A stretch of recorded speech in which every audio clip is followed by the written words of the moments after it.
பெரியோர் எல்லாருடைய மாம்சத்தையும் பட்சிக்கும்படிக்கு மகாதேவன் கொடுக்கும் விருந்துக்கு கூடி வாருங்கள் என்று மிகுந்த சத்தத்தோட கூப்பிட்டான். பின்பு மிருகமும் பூமியின் ராஜாக்களும் அவருடைய சேனைகளும் குதிரையின் மேல் ஏறிகளோடும் அவருடைய சேனைகளோடு யுத்தம் பண்ணபடி கூடி வர கண்டேன். அப்பொழுது மிருகம் பிடிக்கப்பட்டது. மிருகத்தின் முன்பாக செய்த அற்புதங்களால் அதன் முத்திரையை தரித்திருந்தவர்களும் அதன் சொரூபத்தை வணங்கினவர்களும் மோசம் போக்கின கள்ள தீர்க்கதரிசியும் கூட பிடிக்கப்பட்டான். இருவரும் கந்தகம் எரிகிற அக்கினியிலே உயிரோடே தள்ளப்பட்டார்கள். இங்கே ஆண்டவர் எப்படி அளிக்கிறார் என்று பாருங்கள். இதாவது இரண்டாவது துன்மார்க்கராக வரும் வருகையிலே அவர் நியாயத்திற்கு வரும் பொழுது அவர்களுக்கு கொடுக்கக்கூடிய தண்டனை என்று நாங்கள் பார்க்கிறோம். Satan will be bound for 1000 years. இந்த 1000 வருஷத்தை பற்றி நாங்கள் பேசும் பொழுது இது ஒரு முக்கியமான ஒரு கட்டம். சாத்தான் காவல் வைக்கப்பட்டான் என்று சொல்லப்படுகிறது. உங்களுக்கு இதை குறித்து அறிய வேண்டுமான்றால் வெளிப்படுத்தின சுவிசேஷம் 21ஆம் அதிகாரத்தை நீங்கள் எடுத்துக்கொள்ளுங்கள். வெளிப்படுத்தின சுவிசேஷம் 21ஆம் அல்லது 20ஆம் அதிகாரத்துக்கு நாம் முதலாவது சொல்லுவோம். ஒரு தூதன், முதலிலிருந்து வாசிக்கிறேன். ஒரு தூதன் பாதாளத்தின் திறவுகோலை பெரிய சங்கிலியையும் தன் கையிலே பிடித்துக்கொண்டு வானத்திலிருந்து இறங்கி வர கண்டேன். பிசாஸ் என்றும் சாத்தான் என்றும் சொல்லப்பட்ட பழைய பாம்பாகிய வலு சர்ப்பத்தை அவன் பிடித்து அதை 1000 வருஷம் அளவும் கட்டி வைத்து அந்த 1000 வருஷம் நிறைவேறும் வரைக்கும் அது ஜனங்களை மோசம் போக்காதபடிக்கு அதை பாதாளத்திலே தள்ளியடைத்து அதன் மேல் முத்திரை போட்டான். ஆகவே இந்த 1000 வருஷம் முடியும் மட்டும் அநேகரை சொல்கிறது என்னவென்றால் 1000 வருஷம் அரசாட்சியின் நேரத்திலே அந்த 1000 அரசாட்சி பூமியிலேயும் அது தாவீதின் சிங்காசனத்திலே இருந்து அவர் அரசாழ்வார் என்று இங்கே சொல்கிறார். ஆனால் தாவீதின் சிங்காசனத்திலிருந்து அவர் அரசாரவில்லை. இந்த 1000 வருஷம் ஏன் பிசாசானவன் காவல் வைக்கப்பட்டான் என்று நாங்கள் தெரிந்து கொள்ள வேண்டும். அதான் இங்கே முக்கியம். இந்த வசனத்துக்கு அர்த்தம் தெரியாதவர்கள் வேதத்தை ஒரு இடத்திலே வாசித்து விட்டு அப்படியே நிறுத்திவிடக்கூடாது. அதை நீங்கள் தொடர்ந்து வாசிக்க வேண்டும். வேதத்திலே சொல்லப்பட்டதை நாங்கள் இப்படி வாசித்தோம். அவன் the Satan will be bound for 1000 years. அவன் 1000 வருஷம் அளவும் கட்டி வைக்கப்படுவான் என்று சொல்லப்படுகிறது. அதற்கு பின்பு அது கொஞ்ச காலம் விடுதலையாக வேண்டும். அன்றையும் நான் சிங்காசனங்களையும் கண்டேன்.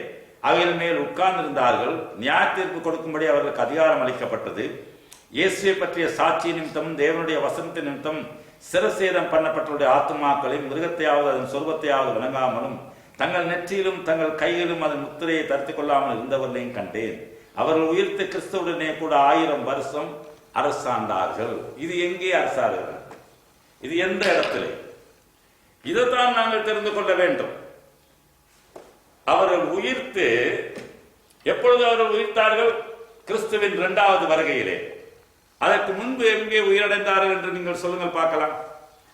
அவர்கள் உயிர்த்து கிறிஸ்துவுடனே கூட 1000 வருஷம் அரசாண்டார்கள் என்று சொல்லப்படுகிறது. மரணமடைந்த மற்றவர்கள் அந்த 1000 வருஷம் முடியும் வரையும் உயிரடையவில்லை. இதுவே முதலாம் உயிர்த்தெழுதல். மரணமடைந்தவர்கள் ஒருவருமே அங்கு உயிர்த்தெழவில்லை. இயேசு கிறிஸ்து இந்த பூமியிலே 2வது வரை வரும் பொழுது அங்கே கிறிஸ்துவுக்குள்ளானவர்கள் அவரோடு எடுத்துக் கொள்ளப்படுவார்கள். மரித்தவர்களும் அவருக்கு விசுவாசமாக இருந்தவர்களும். மற்றவர்களுக்கு என்ன நடக்கிறது? அவர்கள் எல்லாரும் ஒருவராவது உயிரோடு இருக்க மாட்டார்கள். ஏனென்றால் இயேசுவின் மகிமையை காண முடியாமல் கல்லுகளை பார்த்து எங்கள் மேல் விழுகள் என்றும் மலைகளை பார்த்து எங்களை மூடிக்கொள்ளு என்று சொல்வார்கள். இவர்கள் எல்லாம் இறந்து போவார்கள் என்று பார்க்கிறோம். பூமியிலே அங்கே சாத்தானுக்கு ஒருவராவது வஞ்சிக்க ஒருவரும் இருக்க மாட்டார்கள். சூழ்நிலையின் மூலமாக under circumstances Satan was bound for 1000 years. Because of the circumstances he was bound for 1000 years, there is no one to deceive on earth. அதாவது பூமியிலே வஞ்சிக்கப்படுவதற்கு ஒருவனாவது இல்லை. சூழ்நிலை நிமித்தமாக அவன் 1000 வருஷம் கட்டப்பான். அங்க உண்மையில ஒரு இரும்பு சங்கிலி அங்க இருக்குமா? பரலோகத்திலிருந்து உண்மையில ஒரு இரும்பு சங்கிலியை இவர் தேவதூதன் அங்கிருந்து தூக்கி கொண்டு வந்தானா சாத்தானை கட்டுறதுக்கு? முந்திய கட்டி போட்டிருக்கலாமே. இங்க என்ன சொல்லப்பட்டிருக்கிறது? பரலோகத்திலிருந்து ஒரு தூதன் வர கண்டேன், கையில் ஒரு சங்கிலி இருக்க கண்டேன். இது என்ன சொல்லப்படுகிறது என்றால், இது நாங்கள் எல்லாவற்றுக்கும் நாங்கள் அர்த்தத்தை நாங்கள் லிட்டரலியா பார்க்க கூடாது, நேரடியாக பார்க்க கூடாது. நான் பார்க்கிறோம், தானியேலில் ஒரு சிலையை குறித்து ராஜ்யத்தை குறித்து பார்க்கிறார், மிருகங்களை குறித்து அது ராஜ்யத்துக்கு ஒப்புவிக்கிறார், ஜனங்களை காட்டுகிறார், கடலை காட்டுகிறார், ஜனங்களுக்கும் ராஜ்யங்களுக்கும் வேறு வேறையாக ஒரு அடையாளங்களுக்காக காட்டுகிறார். அடையாளங்கள் சின்னங்கள் எல்லாம் தானியேலையும் வெளிப்படுத்தும் சுவிசேஷத்திலையும் கொடுக்கப்பட்டிருக்கிற அருமையானவர்களை, இதை நாங்கள் தெரிந்து கொள்ள வேண்டும். ஆகவே இந்த 1000 வருஷம் சூழ்நிலையாலே பிசாசானவன் கட்டப்பட்டு விட்டான். ஆகவே தேவனோடு சென்றவர்கள், தேவன் எடுத்துக்கொண்டவர்கள் அவருடைய 2வது வருகையிலே கிறிஸ்துவுடனே கூட 1000 வருஷம் அரசாண்டார்கள் என்று வேதம் சொல்லுகிறது, நான் சொல்லவில்லை. அன்றியும் நான் சிங்காசனங்களை கண்டேன், அவைகள் மேல் உட்கார்ந்திருந்தார்கள், நியாய தீர்ப்பு கொடுக்கும்படி அவர்களுக்கு அதிகாரம் அளிக்கப்பட்டது. இயேசுவை பற்றி சாட்சி நிமித்தமும் தேவனுடைய வசனத்தில் சிறுசேதம் தின்னப்பட்ட ஆத்துமாக்கள் சொல்ல அவர்களும் உயிர்கள் தான், நபர்கள். மிருகத்தையாவது சொர்வத்தையாவது வணங்காமல் தங்கள் நெற்றியிலும் தங்கள் கைகளிலும் அதன் முத்திரையை தரித்துக் கொள்ளாமல் இருந்தவர்களையும் கண்டேன். அவர்கள் உயிர்த்து கிறிஸ்துவுடனே கூட 1000 வருஷம் அரசாண்டார்கள். மரணமடைந்த மற்றவர்கள் அந்த 1000 வருஷம் முடியும் அளவும் உயிரடையவில்லை. இதுவே முதலாம் உயிர்த்தெழுதல். ஆகவே 2வது உயிர்த்தெழுதல் உண்டு. இப்பொழுது பார்த்தீர்களா, இயேசு கிறிஸ்துடைய வருகை முதலாவது மேசியாவாக வந்தார். 2வது தன்னுடைய பரிசுத்தவான்களுக்காக அவரை 2வது முறை வருவேன் என்று வாக்குத்தத்தம் பண்ணி 2வது முறை வர காத்திருக்கிறார். கடைசியாக இன்னொரு வருகை இருக்கிறது. அந்த வருகைக்கு முதல் 3ஆம் உயிர்த்தெழுதல் ஒன்று இருக்க வேண்டும். 2ஆம் உயிர்த்தெழுதல். முதலாவது உயிர்த்தெழுதலுக்குரிய பாக்கியவான், அது கிறிஸ்து வரும் பொழுது உயிர்த்தெழுகிறவன் பாக்கியவான். 2வது உயிர்த்தெழுதலுக்கு பாக்கியவான் அல்ல, அது மரணத்துக்கு என்று சொல்லப்படுகிறது. வேதத்தை நாங்கள் வாசிப்போம். மரணமடைந்த மற்றவர்கள் 5ஆம் வசனம் 20ஆம் அதிகாரத்திலே வெளிப்படுத்தின சுவிசேஷம். மரணமடைந்த மற்றவர்கள் அந்த 1000 வருஷம் முடிவலும் உயிரிடவில்லை. இதுவே முதலாம் உயிர்த்தெழுதல். முதலாம் உயிர்த்தெழுதலுக்கு பங்குள்ளவன் பாக்கியவானும் பரிசுத்தவானுமாய் இருக்கிறான். முதலாம் உயிர்த்தெழுதலுக்கு உள்ளவன் பரிசுத்தம் உள்ளவன், அவன் அடுத்தது பாக்கியவானுமாய் இருக்கிறான். அவன் வேற என்ன இருக்கிறான்? இவன் மேல் 2ஆம் மரணத்துக்கு அதிகாரம் இல்லை. 2வது மரணத்துக்கு அவனுக்கு அதிகாரம் இல்லை. இவர்கள் தேவனுக்கும் கிறிஸ்துவுக்கும் முன்பாக ஆசாரியராக இருந்து அவரோட கூட 1000 வருஷம் அரசாழ்வார்கள். அவர்கள் எங்கே ஆசாரியர்களாக இருக்கிறார்களாம்? தேவனுக்கு. ஆனால் ரகசிய வருகைக்குரிய அந்த அவங்களுடைய டீச்சிங் போதனையில என்ன சொல்லப்படுகிறது? தேவனுக்கும் கிறிஸ்துவுக்கு முன்பாக இந்த பூமியிலே அவர்கள் ஆசாரியராக இருப்பார்கள். பழையபடி ஆசாரியத்துவம் வரும். அங்கே ஒரு ஆலயம் இருக்கும், அங்கே பரிசுத்த ஸ்தலம், மகா பரிசுத்த ஸ்தலம் இருக்கும் என்றெல்லாம் கூறப்படுகிறது. இது எங்க இருந்து இந்த கட்டுக்கதையை வாங்கினாங்களோ கடவுளுக்கு தான் தெரியும். அடித்து கூறுவேன் நான், அப்படி ஒன்று இல்லவே இல்லை. தேவனுடைய 2வது வருகை சீக்கிரமாக நடக்க போகிறது. அதுக்கு தான் உங்களையும் என்னையும் ஆயத்தம் பண்ணுகிறார். அதன் பிறகு 1000 வருஷ அரசாட்சி, அதை குறித்து தான் உங்களிடத்திலே நான் இப்பொழுது பேசிக் கொண்டிருக்கிறேன். அருமையானவர்களே, இந்த 1000 வருட அரசாட்சியிலே நாங்கள் கிறிஸ்துவுடனே கூட, அங்கே என்ன சொல்லப்படுகிறது? உயிர்த்து கிறிஸ்துவுடனே கூட. எப்பொழுது உயிர்த்தார்கள்? அவருடைய 2வது வருகையிலே. அந்த நேரத்திலே தான் 1000 வருஷம் அரசாட்சி என்று அடித்து கூறப்படுகிறது வேதத்திலே. இப்ப இது எப்படி நாங்கள் மாற்றி சொல்ல முடியும்? யார் இதை எழுதினார்கள்? வேற பைபிள் எங்கேயாவது இருக்குதோ? நான் கொண்டு வந்த பைபிள் ஏதாவது பிழையோ, இல்லாட்டி உங்களுடைய கையில் இருக்கிற பைபிள் ஏதாவது உண்மையோ எனக்கு தெரியாது.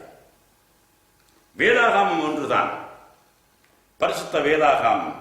நீங்கள் வைத்திருக்கிற வேதாகாமத்தில் நான் சொல்வது இருக்கிறது. ஆகவே நான் உங்களிடத்தில் ஒவ்வொரு நாளும் வேண்டிக் கொள்வது, உங்களுடைய வேதாகாமத்தை கொண்டு வாருங்கள். சொல்லும் ஒவ்வொரு வசனங்களையும் நீங்கள் கோடிட்டுக் கொள்ளுங்கள். நீங்கள் பயம் இல்லாமல் நீங்கள் உத்தரவு சொல்ல முடியும். ஏனென்றால் வேதம் தான் எங்களுடைய உயிர் மூச்சு. அதிலே தான் இருந்து எங்களுக்கு எல்லா உத்தரவும் பதில்களும் கிடைக்கிறது. மற்றவர்கள் சொல்வதை நாங்கள் கேட்க முடியாது. முதலாம் உயிர்த்தெழுதலுக்கு பங்குள்ளவன் பாக்கியவானும் பரிசுத்தவானுமாயிருக்கிறான். இவர்கள் மேல் 2ஆம் மரணத்துக்கு அதிகாரம் இல்லை. இவர்கள் தேவனுக்கும் கிறிஸ்துவுக்கும் முன்பாக ஆசாரியராயிருந்து அவரோட கூட 1000 வருஷம் அரசாழ்வார்கள். அந்த 1000 வருஷம் முடியும் பொழுது சாத்தான் தன் காவலில் இருந்து விடுதலை ஆவான். ஏன்னு கேட்டா 2ஆம் மரணத்துக்கு மற்றவங்க, முதலாவது உயிர்த்தெழுங்கிறவர்களுக்கு 2ஆம் மரணத்துக்கு இல்லை. 2ஆம் மரணம் என்ன? டிஸ்ட்ராய், அழித்து போடுறது. அந்த மரணத்தை தான் ஆண்டவர் சொன்னார். நீர் இதை சாப்பிடும் நாளிலே சாகவே சாவாய். பாவம் செய்கிற ஆத்மா சாகும், பாவம் செய்யாத ஆத்மாவோ சாகாது. ஆத்மா சாகிறதே இல்லாத அங்க போயிட்டு அங்க தங்கி இருக்குது, இங்க தங்கி இருக்குது, வீட்டுக்குள்ள ஒளிந்து இருக்குது, ரூமுக்குள்ள ஒளிந்திருக்குன்னு சொல்லுவாங்க. அதை குறித்து நாங்கள் பேச போறோம் கிட்டடியிலே. ஆவி ஆத்மா சரீரத்தை குறித்து நான் உங்களிடத்துல பேச போகிறேன். வேதத்திலே அதுக்கும் பதில் இருக்கிறது அருமையானவர்களே. 1000 வருஷம் அரசாட்சிக்கு பிறகு சாத்தான் தன் கட்டிலிருந்து விடுதலை ஆவான். இங்க ஒருத்தருமே அவனுக்கு பூமியில ஒருத்தரும் இல்லை. இப்பொழுது மறுபடியும் எல்லாரும் உயிரோடு எழுப்பப்படுவார்கள். ஏன்? நியாய தீர்ப்புக்கு. நியாய தீர்ப்பு ஒன்று என்று உண்டு. அதை நாங்கள் வாசித்துக் கொண்டு போனால் அறிந்து கொள்ள முடியும். ஏனென்றால் அந்த பூமியிலே சாத்தானுடைய சேனைகளுக்கு பேரில் வைக்கப்பட்டிருந்தது அந்த காலத்திலே. இந்த உயிர்த்தெழுதப்பட்ட இந்த துன்மார்க்கர் என்ன செய்வார்கள்? கிறிஸ்துவுக்கு எதிராக புதிய எருசலேம் இறங்கி வரும் பொழுது அதுக்கு எதிராக யுத்தம் செய்ய பார்ப்பார்கள் என்று சொல்லப்படுகிறது. நாங்கள் பார்ப்போம். அந்த 1000 வருஷம் முடியும் பொழுது சாத்தான் தன் காவலிலிருந்து விடுதலையாகி பூமியின் 4 திசையில் உள்ள ஜாதிகளாக கோகையும் மாகோவையும் மோசம் போக்கும் படிக்கும் அவர்களை யுத்தத்துக்கு கூட்டிக் கொள்ளும்படி புறப்படுவான். அவருடைய தொகை கடற்கரை மனத்திரையாயிருக்கும். அவர்கள் பூமி எங்கும் பரம்பி பரிசுத்தவான்களுடைய பாளையத்தையும் பிரியமான நகரத்தையும் அடைந்து கொண்டார்கள். அப்பொழுது தேவனால் வானத்திலிருந்து அக்கினி இறங்கி அவர்களை பட்சித்து போட்டது. சாத்தானும் அவருடைய சேனைகளையும் என்ன செஞ்சதாம்? வானத்திலே இறந்து அக்கினி அவர்களை பட்சித்து போட்டது என்று பார்க்கிறோம். They are destroyed. அங்க பாதாளத்துல இருந்து அவங்க அழுகல, சதாகாலமும் அங்க ஒன்னும் கூக்கரல் இடல. வேதத்தை நன்றாக